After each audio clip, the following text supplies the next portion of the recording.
Ladies and gentlemen, the summer is upon us. And today on the Rule Thirds podcast, we're going to celebrate the coming of summer with our favorite game. It's SML Studios Action Movie Edition. My name is Max. My name is Sean. And my name is Larry. That was such a good intro, and then you just dropped it, Max. You dropped it. I had no... explosion? Okay, yeah. Explosion. Explosion. Boom!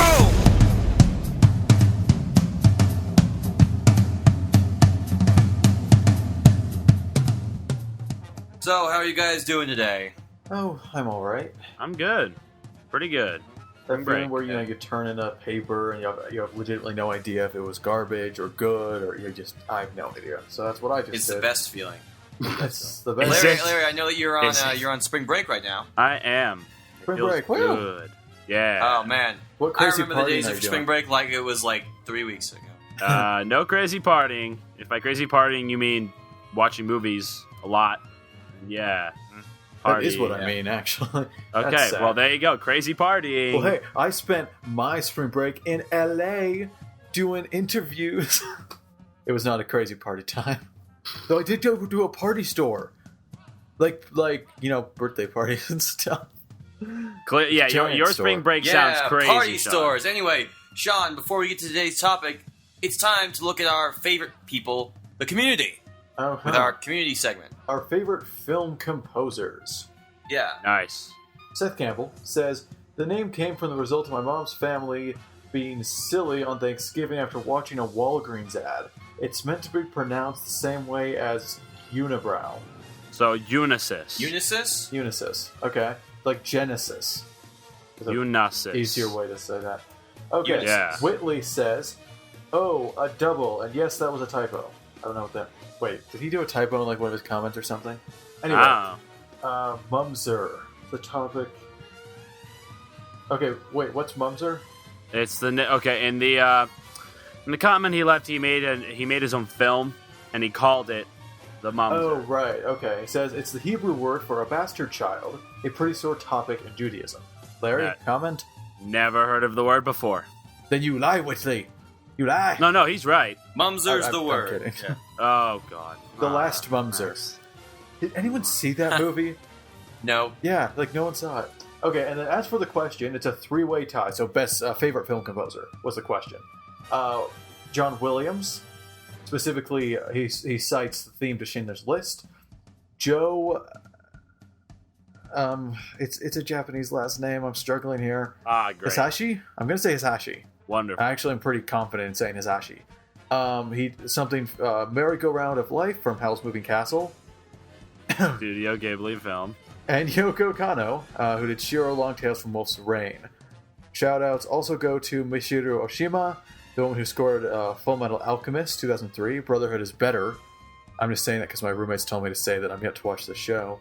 And Yuki Kajura, whose best work was on a show that's too confusing for you to remember, so I won't write it here. The latter three here are very talented women. It's a shame that there aren't more female composers out there. Yeah, I feel sort of bad that we didn't name any on the show. Well, yeah, no, but I kind of wanted to bring that up. I don't think that's a reflection of you. How many women directors have won at the Academy Awards? I mean, it's insane.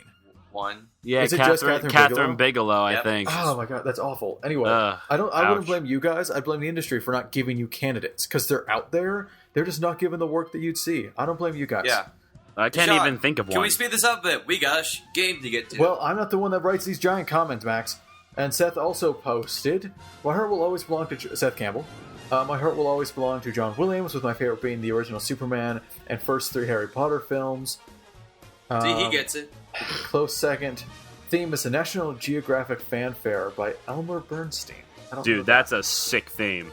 And then finally we have comments for the sequel Stigma.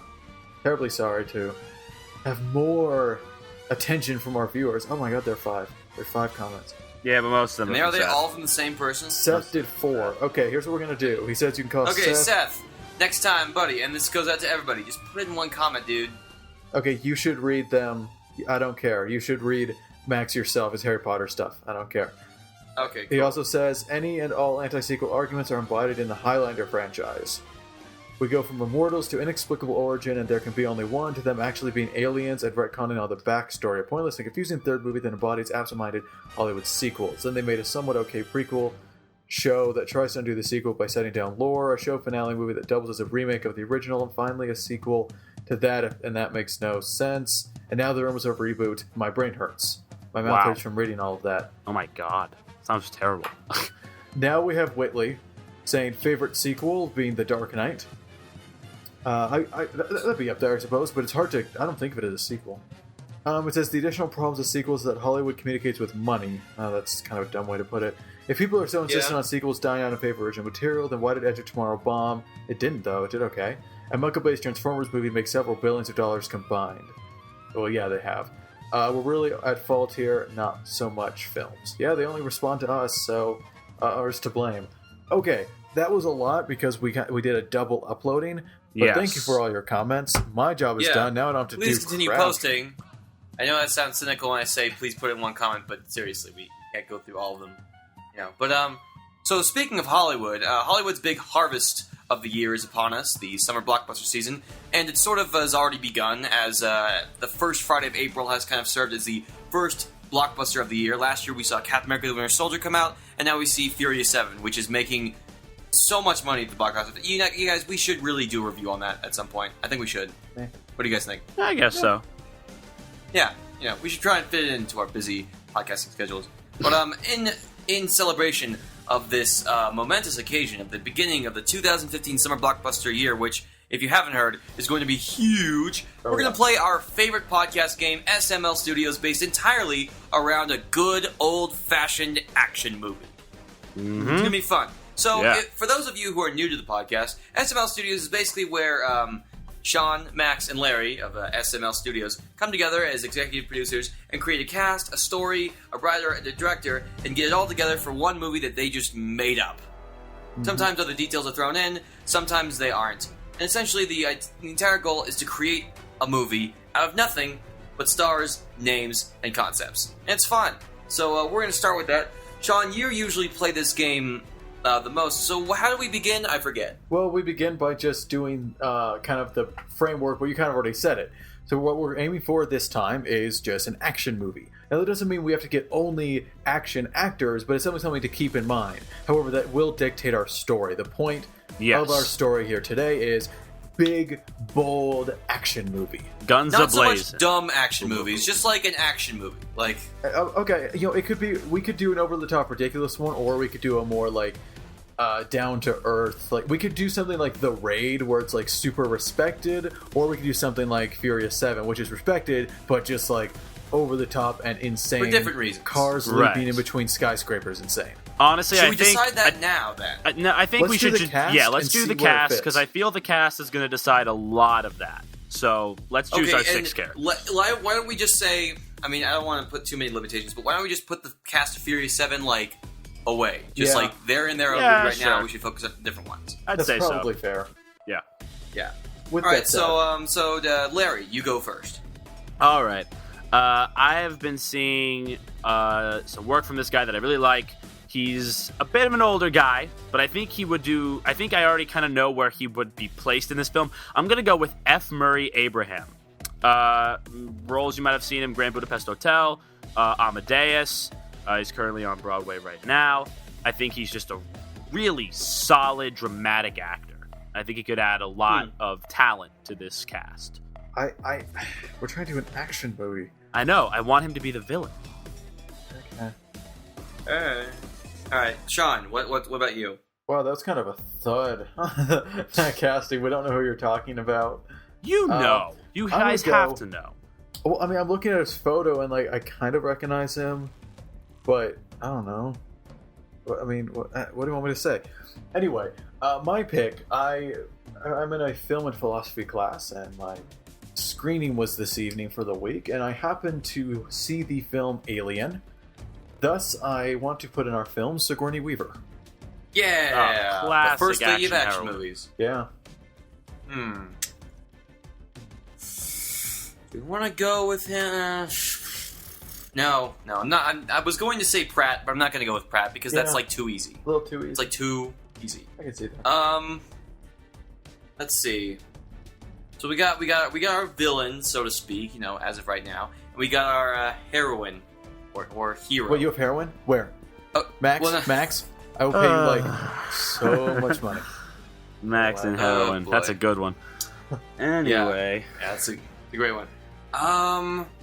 Shoot.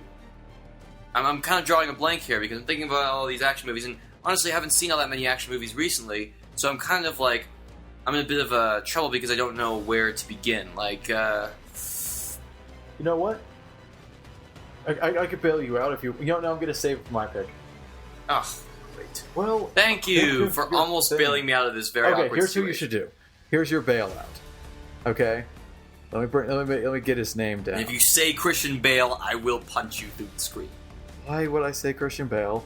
Why would Because you it's a care? bailout. Oh, that is kind of funny, though. Well, here's what, you're going to cast Ray Park. Who? Now, Ray Park, you probably won't recognize if I showed a photo, because he is known as Snake Eyes from G.I. Joe, as in always wearing a helmet. But more importantly, he's kind of known as this little guy named Darth Maul. Expert stuntman. That's not bad. That's not Expert bad. stuntman, solid enough actor on his own, and so he could be like a really big, physical combat kind of character. Also, Okay, not bad. friends with my roommate's dad. Little known fact. Okay. Yeah. It's small world, I guess. Yes, it is. All right, Sean. Thanks for bailing me out. What's your pick? Well, you're gonna have to come up with a second one on your own, but my second pick, which I totally. Oh right. Okay, this is gonna be a little. I have a point. This is gonna seem obvious, but I have a reason for why. Liam Neeson. Oh. Wait, just wait. Wait till we get to the story, and I'll tell you why I put Liam Neeson in. Action person. I'm glad this was given so much thought. Well, I had a I guess first you just pick don't really right think off. of actors when you think of action movies. You think of the action. Yeah, I had a first pick right off the bat. Okay, don't give me that. Well, yeah, but no one knew who they were. Excuse me. F. Murray Abraham's a very well respected actor. Oh, okay. Uh-huh. You know what? I don't know. I feel we have yet to add some comedy into the mix, and I know I'm kind of making it a token, so to speak. But I kind of want to see Aziz Ansari in there. What? Okay, I was actually thinking about him earlier. Like when I thought of Pratt, I'm like, Parks and Rec. Hey, Aziz Ansari. He's kind of. And I I don't know. didn't say He can anything. kind of get on my nerves. Well, I think Yeah, he's yeah. funny, and I think I don't want to. I know it's kind of a token because he sort of plays that annoying sidekick in a few movies. But I think we could give him an interesting role here if we can kind of subvert that and give him some meat to chew on. I think it could be good. Yeah. Okay. All right, there I'm you actually. go. You know what? The more I think about it, I'm kind of down for that because I have an idea for his purpose. All right, good. Okay, and for my second pick, I'm gonna go with an old favorite of mine, Ron Perlman. Freaking excellent. love Ron Perlman. I actually watched Hellboy Nice. 2 just a few days ago. Hmm. Rewatched Ron Other one Perlman. is awesome. it. Hellboy 2 is better. I'm just gonna throw that out there. It's not like insanely better, but it's noticeably better. There's an improvement. All right, so now that we've gotten all the players, so to speak, of Mhm. this balls to the wall play that is not a play and you watch it on the screen, we're going to now talk about the story. We're just going to kind of conjure up the story out of our own imaginations. And I have an idea, one guys. thing I noticed here is that Yeah, Sean always has an idea kind right of off the bat. formed it already. I can feel it. So here's here's where I was going with Liam Neeson. I want to pull a what is it? There's some movie that this happens, but okay, I want to do this. The film opens with actions going down. Liam Neeson doing the stuff. Liam Neeson is killed in the first 5 minutes. Oh. We might get some flashbacks or like video. You Like, mean like, he might appear more. Oh dang it! Where did that happen? What was it? The Rock and Samuel L. Jackson and the other guys who died in like the first Well, 5 yeah, minutes that of would the be movie. more. That's more comedic. This is like, like because the point is that like you expect him to be the hero and like all this, but we can give him like the super cliche, my family, and then he's killed. G.I. Joe Retaliation did that sorta. How? It actually, a little It bit. killed off Channing Tatum. Chanting Totem, yeah. Yeah. Charming Potato, yeah. Chanting Totem. I like that one. That's a good one. I want that to stick. Channing Tatum, if you're listening, we love you. We're not making fun of Oh, you. yeah, you're it's just awesome, the name, bro. You're great. The name sounds like Chanting Totem. Chanting It's Totem. also a funny image of like a totem pole chanting. Yeah, I got chilling next to. I got you. Jonah Hill. Anyway, Okay, so Liam Neeson dies in the first 5 minutes. right, and so the point of that was to kind of play with expectations, because Liam Neeson is the action protagonist right now. Right. So, Yeah. Well, let's one of. put in a seriously look at the past however many years of action movies he is in. Just Well, so I many. mean, Well, he's in a bunch of dad he movies. solidified Taken pretty much with that role. right. So Yeah. that was my idea. So now my idea is as follows. Okay. What if we make this movie? How do I put this? I don't know how to put this. An aftermath kind of thing, where the death of Liam Neeson is very important and like it becomes maybe a revenge mission or something No. like that. I'm going somewhere totally different. Just explain the idea. The idea is to subvert the action movie and all the attached assumptions. So you know who our villain's going to be? Aziz Ansari.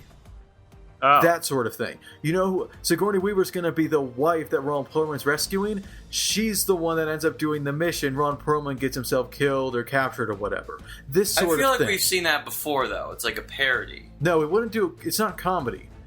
It's just okay. It's kind of based off Alien, where the expectation was these big name actors to make it through the movie, but they were killed, and Sigourney Weaver, the complete unknown, is the one that survives.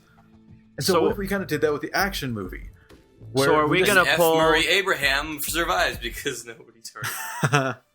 Okay, you know what? Okay, screw Hey, you you guys. brought this on yourself. Don't be Because he's obscure. a well respected. Okay, look. Okay, I have. So are you pulling like an old against like young angle? No, it's just messing with you. No, I'm not talking. I'm talking about Sean's idea. So like, okay, so like you put Aziz Ansari as the villain, which I totally dig. Is Ray Park going to be like his main minion? Yeah, I don't know. I mean, this thing. This is just the basic idea. Let's subvert all those things. I love using that word. It sounds pretentious. Let's just turn it on its head. Let's have fun with it. What kind of villain would Aziz Ansari play?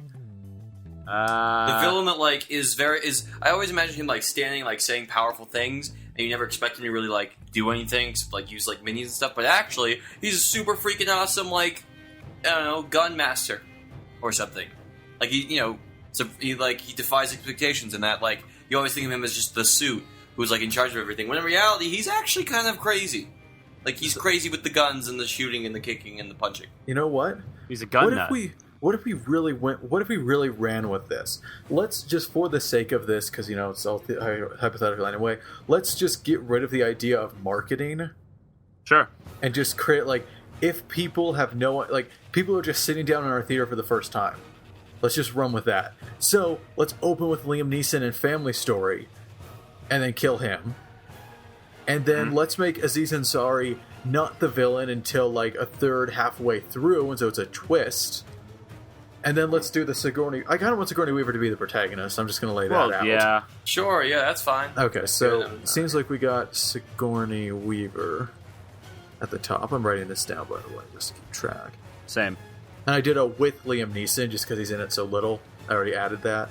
So I'm thinking Ron Perlman could be a very acceptable, backup protagonist to Liam Neeson. That's actually not the protagonist. It'd be Sigourney Weaver.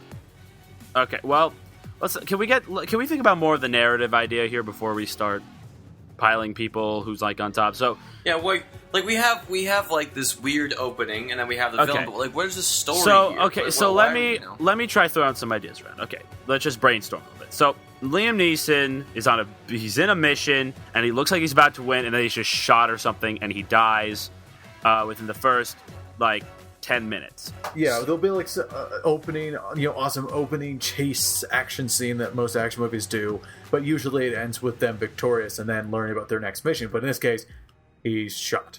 So it'll be essentially pulling a Skyfall if James Bond actually died. Yes. Okay. That would be really it'll begin surprising. in medias res. Yeah. Then we're just Pretty No, much. no. No, not no? in media res. No, he dies at the beginning, and then we continue the story. Right, like things are already going on. That's not what in media res means. Media res means begins in the middle. That implies that it goes to the beginning afterwards. Oh, all right. Okay. Not sometimes, but No, yeah, that is. I mean, not usually, but that is what it means, Max. No, in medias res means in the middle of. Right. The term, yes, that's what it means, like words, but the thing, the technique explicitly refers to jumping in like the middle of the movie and then backing up to how you got to that point. Usual suspects in media res. I didn't know it implied that.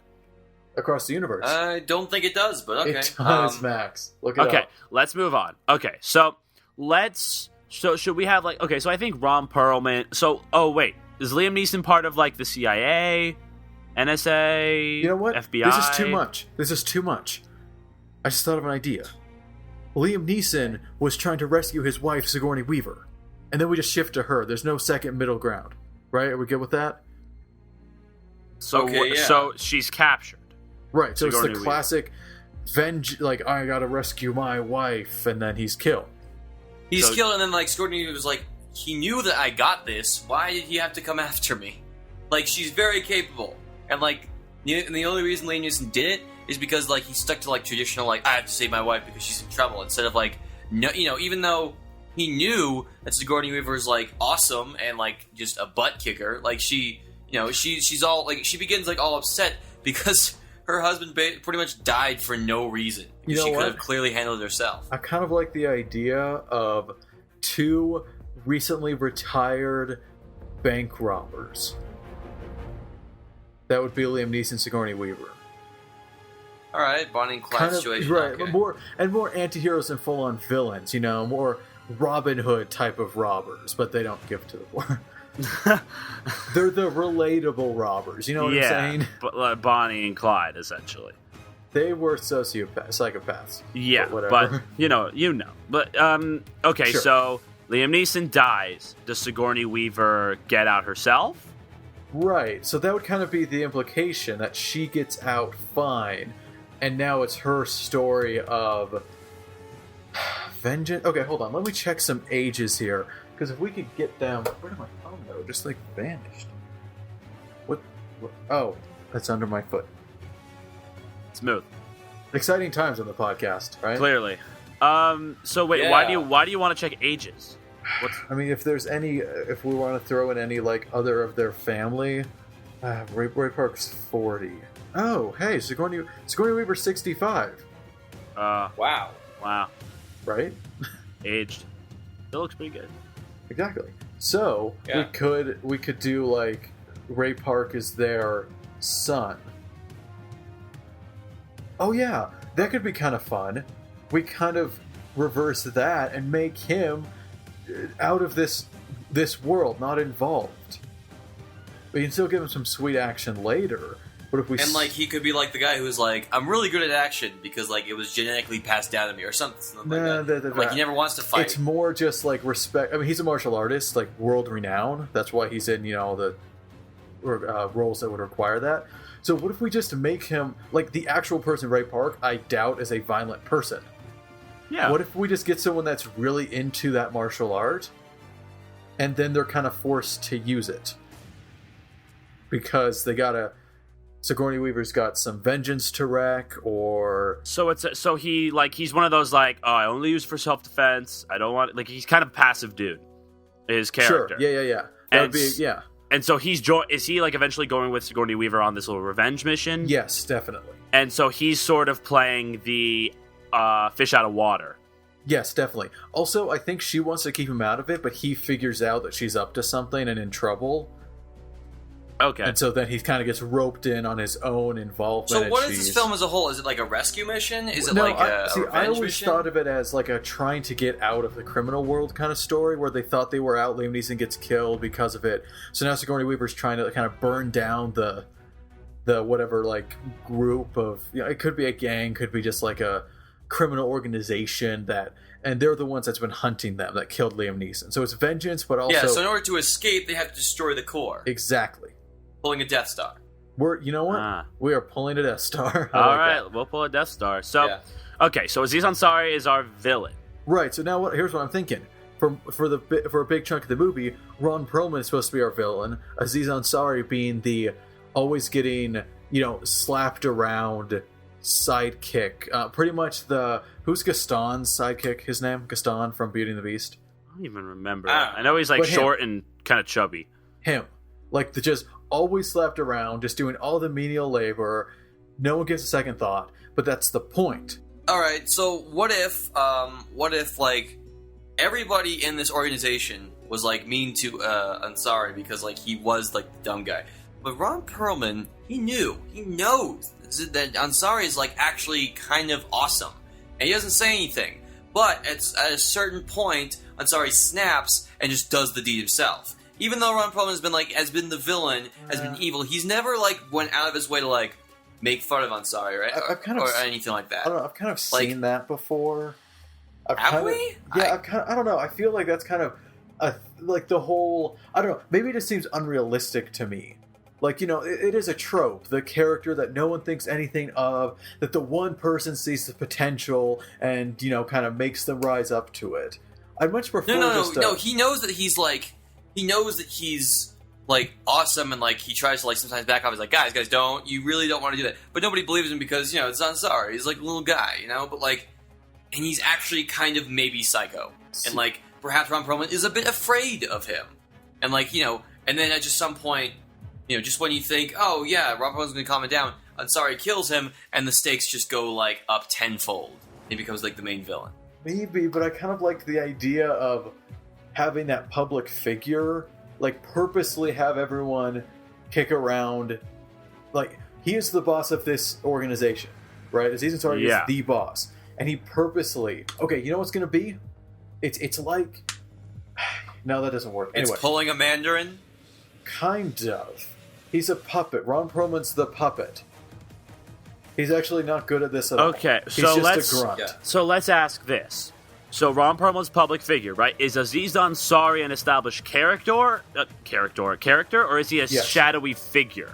No, because that defeats the entire point of the twist. Like, the only reason I would do Ron Perlman as a figurehead is that to the side is Aziz Ansari being so hilarious, and then turns out to actually be in charge. Oh yeah, okay. So like, if it was a shadowy figure, that'd make no sense. So maybe they both kind of know it, but they both sort of play the parts. It's a scheme in front of the characters. Ron Perlman gets all like the benefits publicly, like when the men are around, he gets all the respect, and he gets to live in the fancy house and stuff. But then Aziz Ansari is actually running the organization, and has low risk for being killed by either like rival groups or vengeance Sigourney Weavers. Okay, theoretically speaking, I can dig that. I think like I think I've seen that before though, haven't I? Like I've just listen. Okay, we can subvert as many things as we want, but we're gonna have some things that people have seen before. We can't just subvert everything. Eventually, we're gonna have some things that people have done before. My question is, does Ron Perlman kick the bucket at all in this film? Does Aziz Ansari like pull the trigger on him? If he is going to, it will be Ansari who does it. I like that. Yeah, let's do that. So like maybe just like Ron Perlman's dealing with negotiations and he's ready to just go nuts, and then Aziz just shoots him, and that's the huge reveal. But let's not make him like, I was the evil mastermind all along. Let's actually make like Ansari kind of a psychopath. Like he doesn't like. I want him to be a psychopath. I want him to be like a gun nut. Yeah, Ron Perlman is like he's doing something, and then like there's silence, right? He stops, like he's something happens, like a character's talking to him or something like that, and he stops talking. He's like, "What's going on?" He's like, "He's frozen." And like after like a good 15 seconds, collapses because he was shot with something. And we see that like just Ansari like looking at like them, like no blinking, just in the eye, and like just is just a psychopath. Like he doesn't speak. He's an animal who can absolutely destroy everything. And maybe he like kills one of the teammates in the story, who could be played by Abraham or something like that. And then the stakes even go up higher because this guy isn't like, he's not like super smart, like super calculated. He's just absolutely nuts. So now they have like a huge threat, kind of like the Joker, where you're never supposed to really predict what he's supposed to do. Yeah, and like in this case, he doesn't even speak. He doesn't even have fun with it. He's just doing it. I can see him like a Joker-esque crazy psycho. Okay, well, the thing about the Joker, though, he doesn't speak. Yeah, but the Joker. Aziz Ansari doesn't speak? What? Yes, he does not speak. He just does. What's the point? He's unpredictable. Well, you can what's the speak point? and be unpredictable. Yeah, you can't communicate anything that what you're talking about if you can't even speak. Action defines a character, guys. Yeah, but you're saying he literally doesn't talk? Yeah, he just everything he does is like You realize it's a bit extreme. This could be the on whole subverting thing. Like this, he doesn't speak like you always expect him to, but then he just does it. He just kills somebody. Okay, Just are you does saying? something Okay, Max, stop. Are you saying that he says literally no dialogue in the film? Yeah. Veto. Yeah, I gotta veto that too. It's Like, just, I'm what's not the against what your idea is in theory, but I don't think it would really work. point? We won't give him any big villain speeches, but like Yeah. he has to talk. It's just kind of weird that we would just throw that in. It doesn't make sense. It doesn't add anything. It's a hindrance when you're trying to have a scene with that character. And also, if I have to add my own 2 cents, I kind of want him to kind of be a little calculating.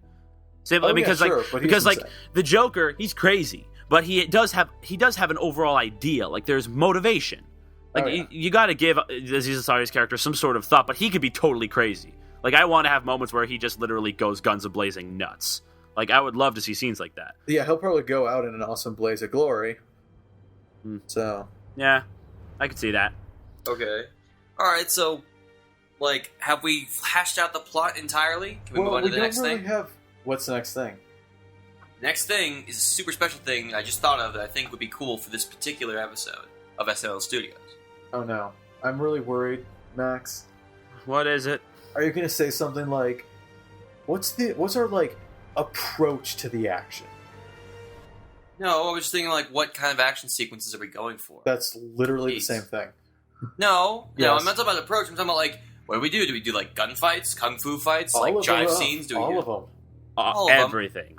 Everything. Name an action movie that doesn't do all of them. I mean, let's see. All right, fine, but like, I didn't give enough care. I didn't care enough to think about it. I want to pull a Winter Soldier in which we include a huge mix. I want there to be a car chase. I'd like for there to be some real fisticuffs going on. Maybe some kung fu from Park after something just goes off in his mind and he finally brings out the kung fu and stuff.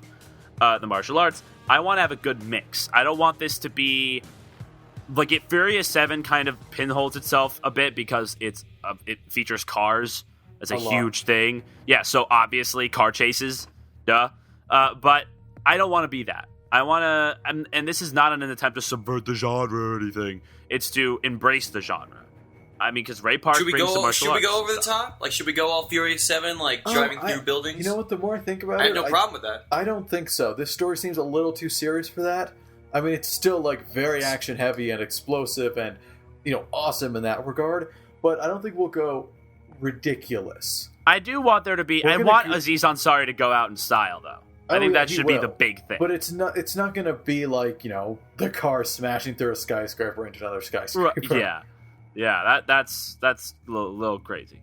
Yeah. A little crazy. So you know what, guys? I think we've kind of hit a thing where cast members kind of just need to start being like dropped. What's F. Murray Abraham doing? This is the only one you're going to drop, isn't it?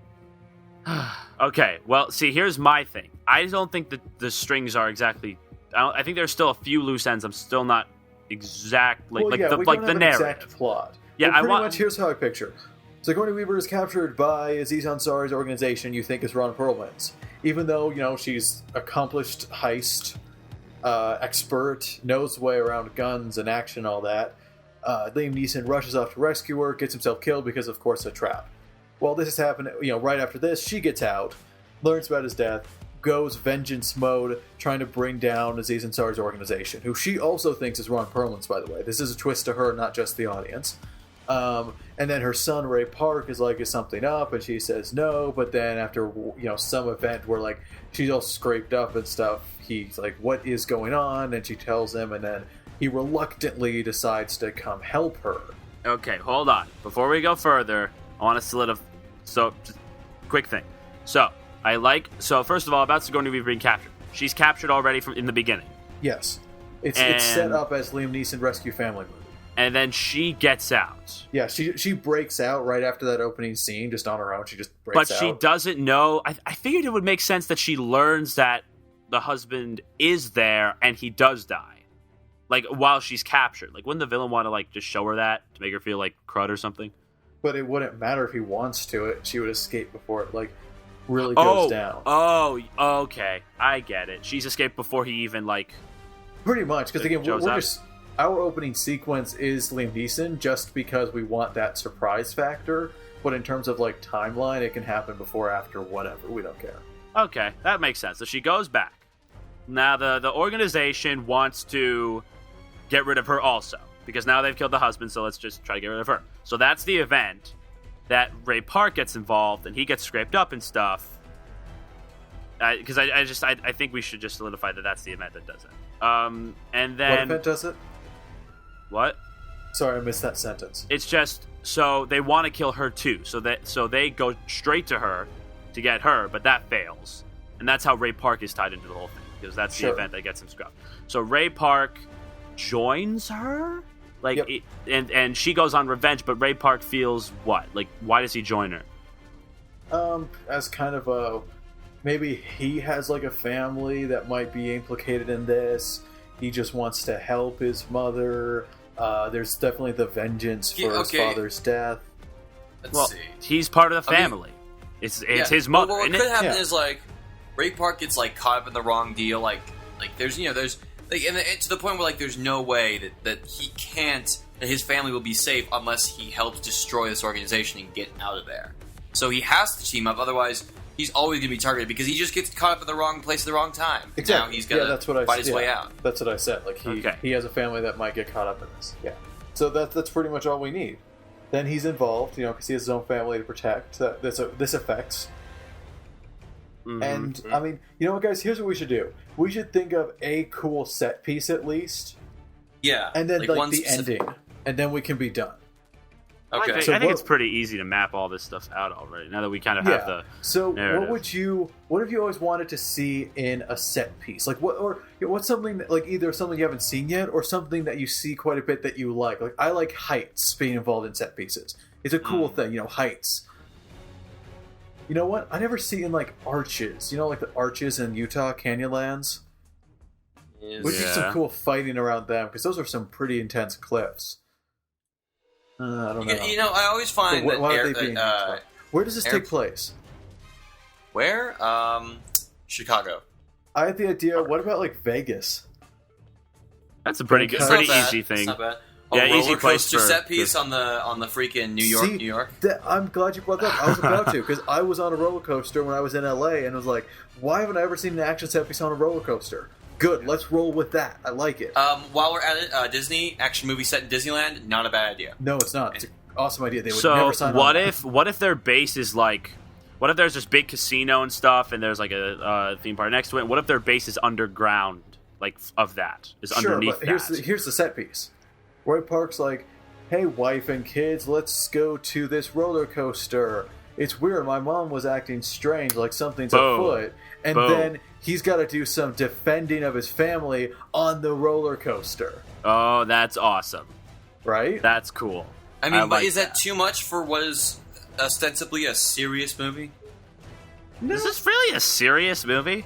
I want it to be medium. I want it to be medium. Okay, there should be drama, but I feel there's a lot of... We're not... Okay, you know what? We're in a nice middle ground between Furious 7 and the Bourne movies. That's where we're at. Pretty much. Okay, sure, yeah. And I think a roller coaster is okay. What if we don't make it a roller coaster as much as just an amusement park ride that has the same, like, drops and stuff, but would have, like, environments to interact with? You know what I'm saying? There's more room to work with than just in, like, roller coaster carts. So I love the idea of someone going. So it's like being on it's like the train set piece, but it's the track's going all over the place, so it's smaller. And maybe there's like a intense point of like, then maybe there's like an objective, like there's like not an objective, like a key point. Like there's a part where you can easily see like the character throwing another character off because they're going upside down or something. But like maybe as they do it each time, it's like difficult because maybe they don't get it up, maybe they don't like hit the person off. It's just. It's like it's very much acrobatic. Yeah, very definitely. Much and like that's what Ray Park would be amazing at. Oh yeah, obviously. So, good. I like our amusement park set piece. I don't think we need to get any more details. I think that's an awesome idea, and that's going to be in our movie. So that's like halfway point. Yeah, I mean, because like we have, if we wanted, the car chase could just be in the beginning. We could do the gun part when Ray Park gets involved. So that would be the big set piece, the roller coaster, when he has to defend his family. And then, the rest of the martial arts just comes from the climax. They're infiltrating and stuff like that. So what is the climax? Okay, well, so they're in Ray Vegas. Park dies? Nah. It's a little dark. I don't know who died. I think they both make it out okay. I feel like this is one of those movies. Ron Perlman. Okay, we already had Liam Neeson die. We already know Ron Perlman's gonna kick the bucket because of Aziz Ansari. Yeah. What I don't know if if they that's wanna the pull climax? Like, after this huge battle with Ron Perlman, Okay, well, I have an you just idea. think he's like No, unstoppable, because bam, he's shot. That doesn't give enough time for Aziz Ansari to be the villain. Okay, I have an I want idea. that to be closer, not near the end. Okay, let's see if I'm just kind of thinking this through. So I mentioned the whole casino thing. They run a casino above ground, which gets them the money to do whatever this evil infiltration is doing. No, this evil organization is doing underground. Right? Easy setup. So let's say the only way they can get into the organization is through the casino. They have to find a way to get into the back or whatever. So the climax starts with them inside the casino. And I guess we can kind of have F. Murray Abraham as maybe who runs the casino. Done. There you go. There you go. Roll. So he's very kind, whatever. And then he starts to suspect he's in on the whole thing. Also, we can just make that up. He sees Sigourney Weaver's there. Ron Perlman's like, all right, here we go. They get them into a corner on the casino. That's when the whole climax starts. They have a huge fight in there. Tables, I don't know, slot machines. You could figure out some cool stuff. Oh yeah, and stuff to do. Because the coins are flying everywhere and cards. Guns are ripping through decks of cards. Yeah, I can already see bullet time. Okay, parts. That's a little bit too much. No. I'm not meaning I just mean slow motion moments where you see the coins flying in the focus. The chips. That's the term. The chips. Sorry, the chips. And so they lose. Duh. Ron Perlman captures them. And of course, in between all those other scenes we're talking about, there's Ron Perlman and Aziz Ansari talking and stuff to sort of solidify their relationship and establish their characters. And maybe Aziz Ansari is just himself up until that last part. He's just comedic guy with that really small voice. I'm thinking their relationship is they are playing characters in front of one another and in front of everyone else. For the organization, he's yes. Hey, I'm the quirky yes man guy that gets kicked around by everyone because no one suspects that guy. Yeah, it's exactly. Clearly a trope / stereotype because that's what it's supposed to be. It's supposed to mislead everyone around them to think he's not in charge, even though he is in charge. Exactly. And so Ray Park and Sigourney Weaver get captured. Ron Perlman has him there. Is about to break into a whole little villain speech, and then bam, as he shoots him. Aziz has this little moment where he explains the whole thing. Okay, no. that's true. That is a little. They easy. just put it together in their heads, and so does the audience. Not a stupid. Well, no, I'm not saying. I'm not talking about. All along? Well, no, I'm not talking what? about an exposition dump. I'm just saying he has. That's what it is, dude. Okay, I know, which is what I'm rethinking the idea a little bit. It's not okay because we can't just have. It can't just be 2 lines and then bam. I feel there should be some banter. Because even when the Mandarin was revealed, he was a comedic character, but there was some banter that sort of allows the character itself to figure it out. So there should be some sort of dialogue. Or these characters are smart enough, just the sheer action of him being shot by who we all assume would be kind of his dumb little assistant, kind of explains everything. Just, he just shoots him, and it's just holy, oh my god, it just came out of nowhere. And maybe he points his gun, and maybe maybe he shoots, and Sigourney Weaver gets shot in the leg or something. He means kind business. of the idea of she's the main character, she's the one that'll finish this off. Ray Park will be the one injured. Okay, then Ray Park gets shot in the leg. I don't know. But also, again, the way this was sounding is that Aziz Ansari is not revealed as the villain until the ending. No. Not until the very end. But that's right after the climax in the casino, right? Or we could see we see during a meeting between Ron Perlman and Aziz Ansari, Ansari threatens him with a gun. He's like, okay, this is how it's gonna be now. And the characters don't know, but we know. The real, the reveal is that Ron Perlman's a puppet to the audience, but not to the characters. The characters get it after the climax. We get it sooner. Yeah. And so build up to the climax. We see that. Okay, that's cool. Well, then the climax, eventually after the casino scene, they have to escape. Yeah. Which is sort of the continuation. That could be cool. Yeah, that's our vehicular thing that can add some more high heights action that, Sean, you want to include, which is cool. I think we should kind of that's when Ray Park has to snap and finally do some martial arts stuff during that escape. He'll do that in the climax. Yeah. I want him beating up security guards in that casino. And Ninja. then Aziz Ansari explodes. He goes out in they get in a helicopter and it has guns on it or something. And it's like a military grade helicopter, right? Yeah. Because this is super criminal organization. It's on the roof.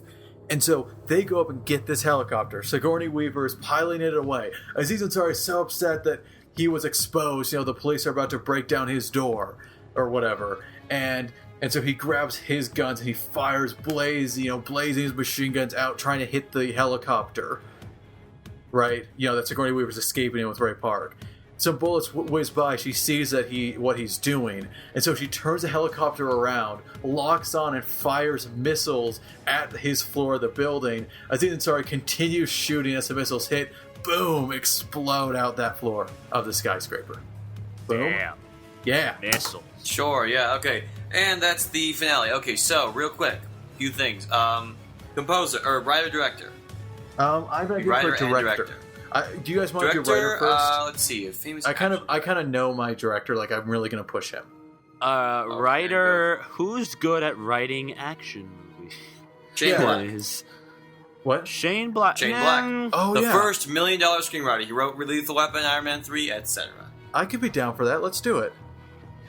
He is the first $1 million screenwriter. I do like Kiss Kiss Bang Bang. I think that's a pretty solid screenplay. Okay, yeah, I'm down for Shane Black. All right, yeah. Now, my director is, you might not recognize by name, is Doug Liman. Lyman? Probably Doug Liman. I've heard the name before. What is he known for? Right, so he directed, first, the exciting one, The Bourne Identity. Then he directed Mr. and Mrs. Smith. And he's directed more, but I'm just talking action movies. But most importantly, he directed Edge of Tomorrow. Oh, okay, yeah, I'm sold. And he's directing. All right, now you've got my spirit. He's directing the upcoming Splinter Cell movie, so another action movie that they're trusting him with. Oh yeah, Doug Liman. Yeah. So he's good at action, and Edge of Tomorrow was an excellent film, and Bourne Identity is an excellent film. So I think we got.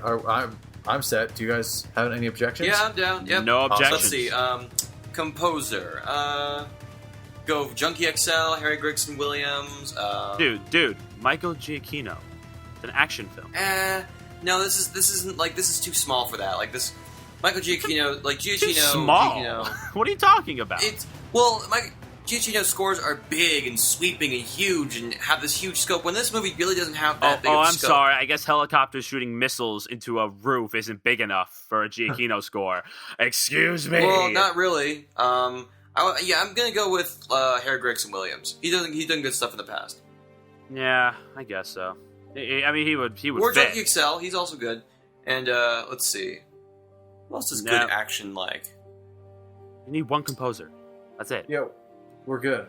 Yeah, Gregson Williams. Okay. So what's the last piece? The title. Well, first release window for summer. Oh well, yeah, obviously summer. It's got to be summer. I'm gonna say late July. Me too. Yeah, that would be good. Or maybe it's late summer as a whole. It's like the August type where we're kind of winding down. Fine. Mid-August. Not late, not the late August, but mid-August. And it's not like Aftermath. It's the one last legit summer action movie of that year. Boom, full force. Because the rest, there are some action movies that are still there but not full force. This is the last full force of 2018. Boom. August something 2018. There you go. Yeah. And what do we call it? Oh man, I have a title. We're about to hit an hour. This is going to be I have a title. I have a title. Oh, you have a title. Oh. Yes. It sounds like a cool action movie title. It means what we want. Kind of. We might have the plot would change a little bit, but the title I have is Terminus Heist, Okay. meaning final heist, pretty much. Terminus is like the end. It also refers to let me see. It says final point, end, or extremity is what terminus means. Can we just I do guess I'll go with it. Yeah, sure. I can't What think of about anything else. terminal fight?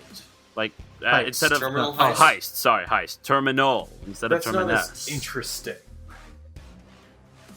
I don't know though, but terminus. Is terminus like an? It is an adjective, I assume. It's actually a noun. Oh, But it's a title. It doesn't have to grammatically make sense. I guess it just sounds a little weird. Terminal heist sounds a little Terminus heist, I guess. Yeah, it's alright. I like infusing the word terminus. I mean, it's a cool word. Okay, yeah. So what about like raging terminus? Something not something in front of terminus. You're right. Maybe we drop that. What about just terminus? Is that taken? What if we infuse terminus into something in the movie? Like Okay, like that's the name What of the if- group, or what if the name of the organization is like yeah, that's what I'm saying. terminus? Yeah, terminus. Terminus. Like It's like Terminus It's big is. terminal. I like Yeah. that. Just that one word, terminus. Yeah. Okay, there we go. We have All right. our movie Terminus, starring Sigourney Weaver, Ray Park, Aziz Ansari, Raul Perlman, with F. Murray Abraham and Liam Neeson. Yes. The story of a family trying to get out of this bank robbery business. Does some By vengeance. destroying it so that there's nothing to get out of. Yep, pretty much. Written by Shane Black, directed Directed by by Doug Liman. Doug Lyman, yep. Whatever his name is. There we Coming later this August. summer. August 2018 is what we decided. Yeah. Later this summer actually sounds really good. Later, it's not coming this summer. It's coming later this summer. Yep, there you go. All right, Boom. so there's our movie. Thanks for tuning in and listening. Our viewer question to you is, just play it yourself. What's your ideal, or I guess just action movie that you just came up with? We got a really good response from Whitley last time, so not to set the bar too high, but if you got an idea, let us know. So I'm not sure what we're going to be doing next week, but I do hear that Fury 7 movie is pretty big, so maybe we should talk about that or something. I don't know. You know what, Max? You not knowing this, it makes me furious. God. Get out. Get out. Fine. Leave your shoes. Get out. Fine, they're old anyway. You're walking home barefoot, buddy. But until then, my name is Max. My name is Sean. And my name is Larry. Thanks for listening, guys, and you'll hear us later. Boom. Explosions.